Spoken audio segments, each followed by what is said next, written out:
Here are 3 reasons why I'm skipping the iPhone 17 Pro and buying this model instead. I normally only upgrade to base model iPhones, but the iPhone May 17th be the most Pro-like base model iPhone to date. There are lots of passionate iPhone users like myself who are loyal to base model iPhones. When I replace my iPhone every 2 or so years, I don't bother with the Pro variants. My position is that as the base model iPhones grow more powerful, I don't need to spend a few $100 extra on capabilities that a casual user like me won't require. I'm the opposite of a power user, unless power is equivalent with a disturbing amount of scrolling through TikTok. If you plan to upgrade to a new iPhone but wonder if the Pro models are too complex for your everyday requirements, the base model contains a few Pro-level capabilities that even the most casual user can appreciate. Here are a few reasons why I'm upgrading to the iPhone 17 over the iPhone 17 Pro, and some of my reasons may help you make your buying decision. 1. Pro-level display. One of the base model iPhone 17's most Pro features is its new improved display. Compared to the iPhone 16 and all previous standard models before it, the iPhone 17 and 17 Pro share the exact identical display characteristics. The base model iPhone 17 features an enhanced 6.3-inch display, a 120Hz refresh rate, an always-on display, 2622 by 1206 pixel resolution, and 3000 nits peak outdoor brightness. All of these specs are enhancements over the iPhone 16. Previously, a larger display, quicker refresh rate, and always-on display were reserved for Pro models alone. To a casual iPhone user, these display specs may not seem fundamental enough to the user experience to pay extra money for, and to me, they're not. But adding them in the base model phone makes them a nice-to-have, and I'm excited about that.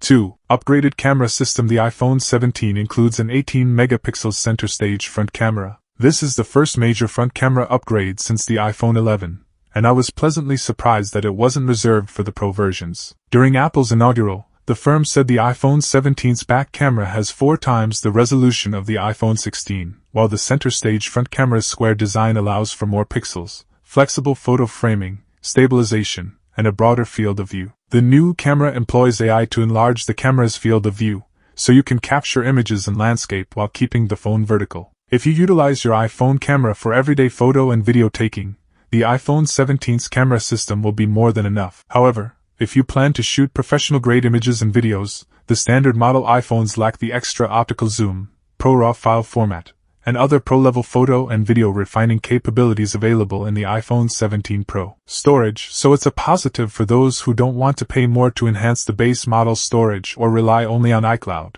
Additionally, the base model iPhone 17 offers more, and perhaps better, color selections than the Pro variants. The standard model lineup consists of 5 colors: lavender, sage, mist blue, white, and black, while the Pro versions come in 3 colors: cosmic orange, deep blue, and silver. My advice is that there's a $300 price increase from a 265GB iPhone 17 and a 256GB iPhone 17 Pro. However, if your phone usage demands more than the 512GB limit for the ordinary model, you'll want to consider the iPhone 17 Pro. The two phones share the same display characteristics, so if you were eyeing a Pro model expressly for a larger panel or quicker refresh rate, the iPhone 17 can get the job done. For casual use texting, talking, navigation, web surfing, YouTubing, and social media scrolling, the iPhone 17 will do great for most people, and its improved battery capacity over the entire iPhone 16 family helps with that. Greater differences lay in the two phones' camera systems and internal CPUs,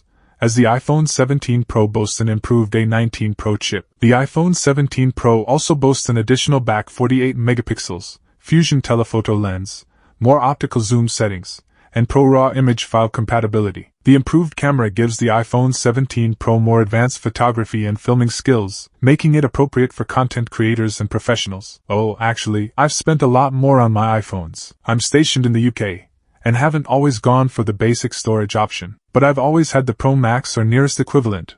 That's £18,200 in UK money, where I am before we even consider about how much I've given to the cellular networks for the luxury of using the phone. But am I going to carry on new shirts with Tim Cook and friends, not to mention financing the cost of cleaning the glass on Apple's ludicrous glass donut in California? Well, I like to think that I'll make my selection based on genuine value of the camera that I always have with me, versus the resale value for last year's iPhone 16 Pro Max. Actually, that's a valid point. Most of that money has come back to me since Apple devices do keep their value if you look after them, which I do. Admittedly, the one poor case I ever bought, and the most costly, was an Apple one, so I'll probably simply trust the company with the phones. But evidently, I can have the most pro phone ever now that the thinness isn't the problem that it used to be. They're fine. Actually, the iPhone unibody does sound really great as an idea. Literally, since it will be thermally efficient, the aluminum will channel the heat away. And to be fair, I'm very happy with my MacBook Pro M3. Not so much the Intel MacBook Pro 2019 I'm also routinely expected to deal with, but that's a whole other story. But what about the cameras that project out on that large new bump, or plateau, as Apple seem to prefer? I do wonder, will that enormous bump be scratched more easily? Is this a way to reduce the possibility of my iPhone remaining pristine for a year? Will the best iPhone 17 Pro Max cases cover the bump? Ultimately, I'm largely looking with my photographer's eye, and the lengthy optical zoom, plus the fact there is finally a 48-megapixel sensor on the telephoto camera is the shift that I've been searching for. It's upset me that the telephoto has been the worst sensor on past iPhones, and while I don't buy the notion that it is the equivalent of 8 Pro lenses in my pocket, I am sure a better sensor on the tail will truly make a difference that I can see to the photographs that I shoot. ProRes RAW is also tempting, albeit I wonder about my need for more and more external hard drives while shooting video, and whether I actually will ever perform the grading from the 10-bit log video. But that's my problem. What about some of the other new features? Well, supposedly the screen is a lot tougher. That's why I'm hopeful I'll still get a reasonable amount for it on eBay. Because yeah, as I type on watching Apple's pre-order page tell me, we'd love that early energy, even though it's already 5 minutes after the time it was meant to start accepting pre-orders. I don't think I'm the only one tempted this time. I wonder though, if it's the Air or the bright orange iPhone Pro that's enticing other people into the queue. Pre-orders for the iPhone 17 Pro and iPhone 17 Pro Max are officially live. Priced at $1,099, the former is $100 more than its predecessor, albeit the base model now comes with 256 GB of storage instead of 128 GB. Meanwhile, the iPhone 17 Pro Max starts at $1,199, which is on par with last year's iPhone 16 Pro Max price. The good news is that there are lots of iPhone 17 Pro pre-order bargains you can take advantage of right now. Yes, you'll have to sign up for a monthly installment plan and qualified unlimited data plan, but T-Mobile, Verizon, and AT&T are each providing the iPhone 17 Pro for free with trade-in. Alternatively, you can get up to $1,099 off the iPhone 17 Pro Max,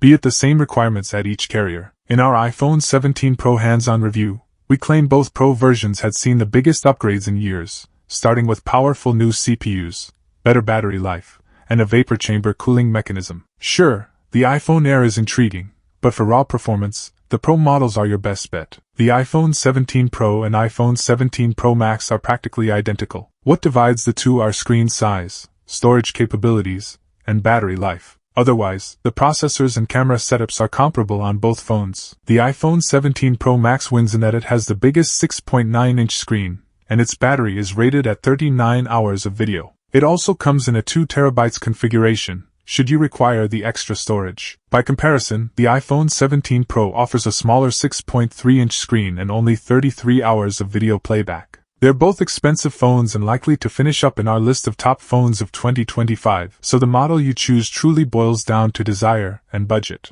Make sure to check out our iPhone 17 Pro and iPhone 17 Pro Max hands-on review for our initial impressions. So that's all we know for now. We'll be sure to keep you updated as soon as we have more information. Don't forget to subscribe to ZaidiEsTech. Thanks for watching. Take care.